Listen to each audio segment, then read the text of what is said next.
Hello everyone, this is Kaushal and welcome to English point. तो आज की क्लास में एक्सरसाइज है, जैसा कि अपनी डेली एक्सरसाइज होती है शाम को। तो आज की क्लास में आपको मिलेगी टेंस की एक्सरसाइज। लास्ट में स्कोर वही जैसा कि आप हर क्लास में बताते हैं वो ज़रूर बताना है और सही सही बताना है। टोटल सेंटेंस से आज की क्लास में 16 है।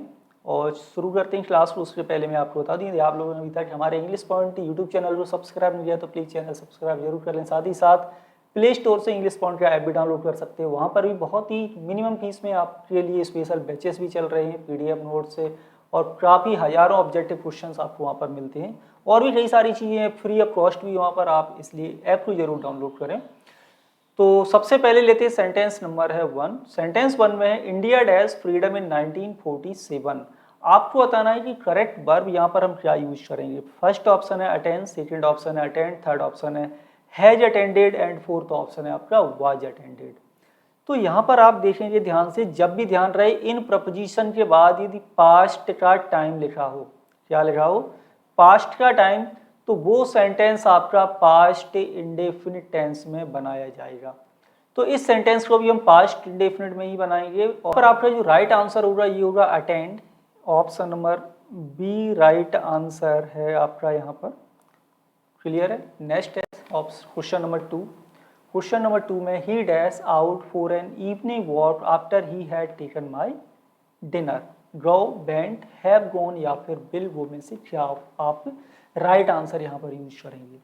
तो देखो, जब भी ध्यान रहे, जब भी कभी दो सेंटेंस यानी टू सेंटेंसेस कंबाइन हो किसी कंजंक्शन से, तो फिर वो बनता है आपका क्लॉज। और यहाँ पर ये जो क्लॉज लिखा हुआ है ये सब ऑर्डिनेट क्लॉज है सेंटेंस में।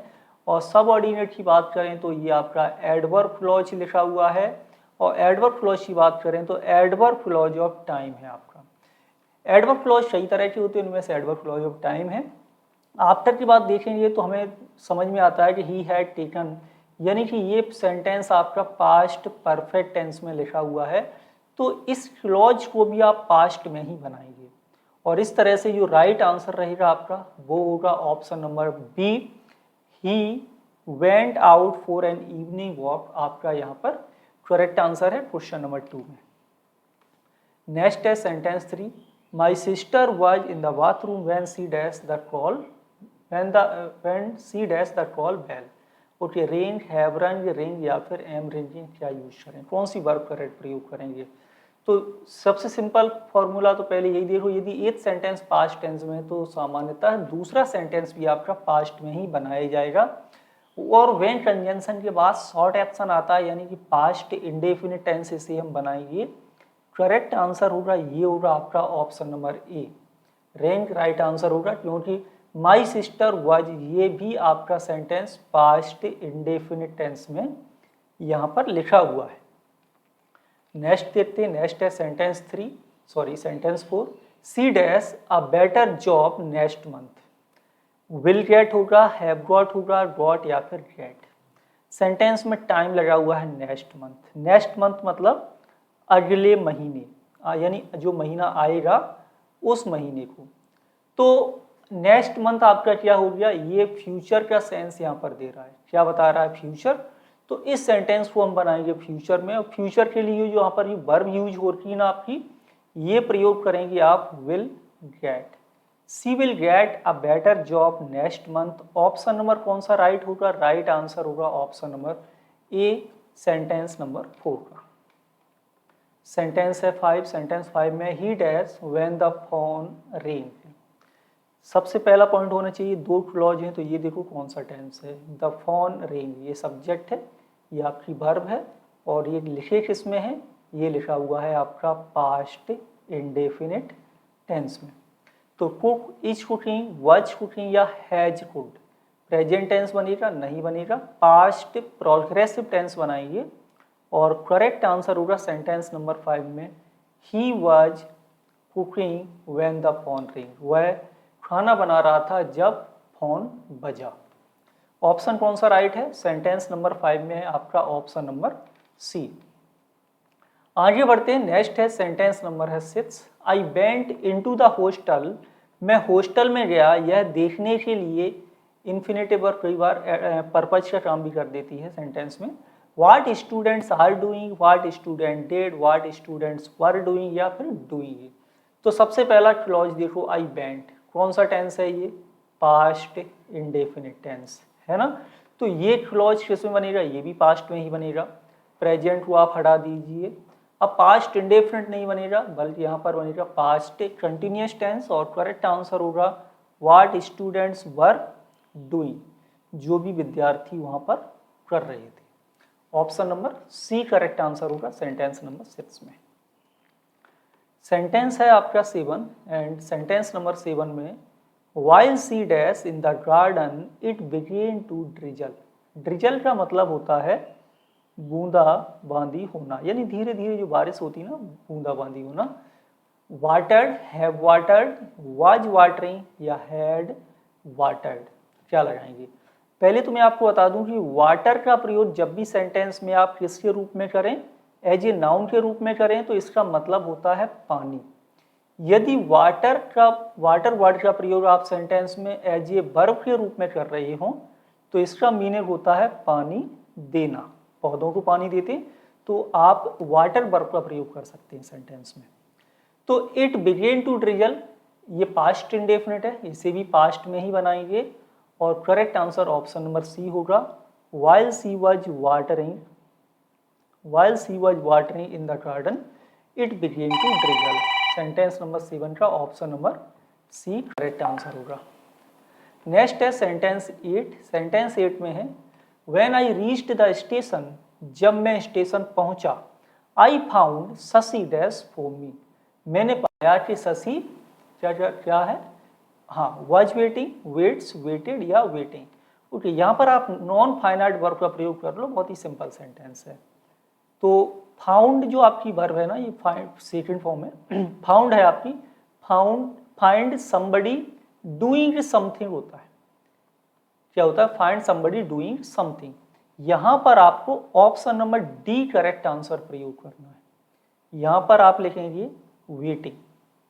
आई found Shashi waiting for me, मैंने पाया शशि मेरा इंतजार कर रही थी, शशि को मैंने वेट करते हुए वहाँ पर पाया। ऑप्शन कौन सा राइट होगा, राइट आंसर होगा सेंटेंस नंबर 8 में option number D. Next sentence है सेंटेंस 9 कि आई ओपन द डोर, मैंने दरवाजा खोला, एंड सॉ, और देखा कि it dash it rained, it has rained, it was raining या इट वर रेनिंग। वर का प्रयोग नहीं होगा क्योंकि आपका इट सिंगुलर है, ठीक है। अब देखो I opened, past indefinite tense, and के बाद जो वर्ब होगी वो भी पास्ट इंडेफिनिट में ही बनेगी, यानी सेकंड फॉर्म में ही बनेगी, क्योंकि ये साइमल्टेनियसली एक के बाद ये दूसरा कार्य हो रहा है। और इसके बाद क्या देखा कि कोई कार्य चल रहा था, something was happening at that time. Option number C correct answer होगा, it was raining, it was raining यहाँ पे राइट आंसर है सेंटेंस नंबर 9 में ऑप्शन सी। ओके, आगे है नेक्स्ट है सेंटेंस 10, यू लाइक मिल्क और टी, आर, हैव, डज या फिर डू। अब देखो वर्ब को समझ लेते हैं, ये आपकी सारे जो ऑप्शन है ये क्या है, आपके एक्जुलरी वर्ब हैं। एक्जुलरी वर्ब को आप हेल्पिंग वर्ब भी कहते हैं। EJMR के बाद आपका प्रेजेंट पार्टिसिपल फॉर्म आता है, यानी वर्ब में आईएनजी फॉर्म। हैव के बाद आपका पास्ट पार्टिसिपल फॉर्म आता है, यानी वर्ब की थर्ड फॉर्म। डू और डज के बाद आपकी इन्फिनेटिव फॉर्म आती है, यानी कि वर्ब की first form. Main verb sentence में आपकी लाइक क्या है, इन्फिनेटिव लिखी हुई है, तो ऑप्शन नंबर ए, बी को हटा देते हैं। यू आपका सेकंड पर्सन प्लूरल है, तो इसके साथ यूज होता है डू। करेक्ट आंसर होगा डू यू लाइक मिल्क और टी। Okay, sentence 11। सेंटेंस 11 में है Columbus dash America discovers, discovered, has discovered या हैड डिस्कवर्ड। तो जब भी कभी किसी चीज़ की डिस्कवरी होती है ना, तो वहाँ पर आप उस सेंटेंस को पास्ट इंडेफिनिट टेंस में बनाएं, क्योंकि वो पास्ट का कोई एक्शन है जो हुआ है। तो कोलंबस डिस्कवर्ड अमेरिका, यानी option number B right answer है सेंटेंस नंबर 11 में। नेक्स्ट सेंटेंस है 12। सेंटेंस 12 में he dash born in 1984, is, has, was या फिर हैड। ध्यान रहे, जब भी सेंटेंस में बॉर्न आपकी वर्ब है ना, वर्ब हो, तो ये पास्ट इंडेफिनिट का पैसिव वॉइस हमेशा बनता है। यानी इसके साथ वाज वर लगाते हैं, ठीक है। इसको अन्य किसी टेंस में आप बना ही नहीं सकते। तो यहाँ पर आप जो करेक्ट वर्ब लगाएंगे वो लगाएंगे was. He was born in 1984, ये आपका करेक्ट आंसर होगा सेंटेंस नंबर 12 का। नेक्स्ट सेंटेंस है sentence number 13। No she is not here, नहीं वह यहाँ नहीं है। She dash just out. Has gone होगा, इज गोइंग होगा, वाज गोइंग होगा, विल हैव गॉन। अब यहाँ पर हम एडवर्ब को समझ लेते हैं। कुछ एडवर्ब हैं जैसे आपका यहाँ पर सेंटेंस में जस्ट लगा हुआ है, और भी एडवर्ब हैं जस्ट, ऑलरेडी, येट है, एवर है, नेवर है, सो फार है, लेटली है, रिसेंटली है, एट्सेट्रा। कई सारे एडवर्ब हैं जो सामान्यतः कौन से टेंस में प्रयोग करते हैं हम, इन्हें हम सामान्यतः करते हैं परफेक्ट टेंस में। तो इस सेंटेंस को हम बनाएंगे प्रेजेंट परफेक्ट टेंस। यहाँ पर आप लिखेंगे हैज, और हैज के बाद आता है आपका पास्ट पार्टिसिपल फॉर्म, ये हो जाएगा आपका गॉन। तो she is not here, she has just gone out, यानी option number A correct answer रहेगा सेंटेंस नंबर 13 का। नेक्स्ट देखिए, नेक्स्ट है sentence number 14। We dash a friendly cricket match in the evening, हमने शाम के समय एक फ्रेंडली क्रिकेट मैच खेला। पास्ट का एक्शन है, कोई वर प्लेइंग नहीं होगा, हैव प्लेड, प्लेड या फिर आर प्लेइंग। तो बहुत ही सिंपल है। सेंटेंस नंबर 14 में जो करेक्ट आंसर होगा ये होगा option number C, played. We played a friendly cricket match in the evening, correct answer है। नेक्स्ट देखिए, नेक्स्ट है sentence number 15। What dash you going to do with this briefcase, आप इस ब्रीफकेस के साथ क्या करने वाले हैं। आप लोगों ने पढ़ा होगा बी गोइंग टू का प्रयोग होता है। वी गोइंग टू के बाद आपकी आती है इन्फिनेटिव फॉर्म, और वी गोइंग टू का जो मीने निकलता है ये निकलता है फ्यूचर में पूरा, है ना। We going to is equal to will और सेल आप कह सकते हो। तो विल और सेल का प्रयोग नहीं करना, बल्कि यहाँ पर हमें लगाना बी वर्ब, और प्रेजेंट में बी वर्ब थर्ड पर्सन, आपका सेकंड पर्सन प्लूरल है, आर का प्रयोग किया जाएगा। What are you going to do with this briefcase, यानी आप इस ब्रीफकेस का क्या करोगे। आर वर्ब आपकी यहाँ पे करेक्ट होगी सेंटेंस 15 में। एंड नेक्स्ट है सेंटेंस नंबर 16।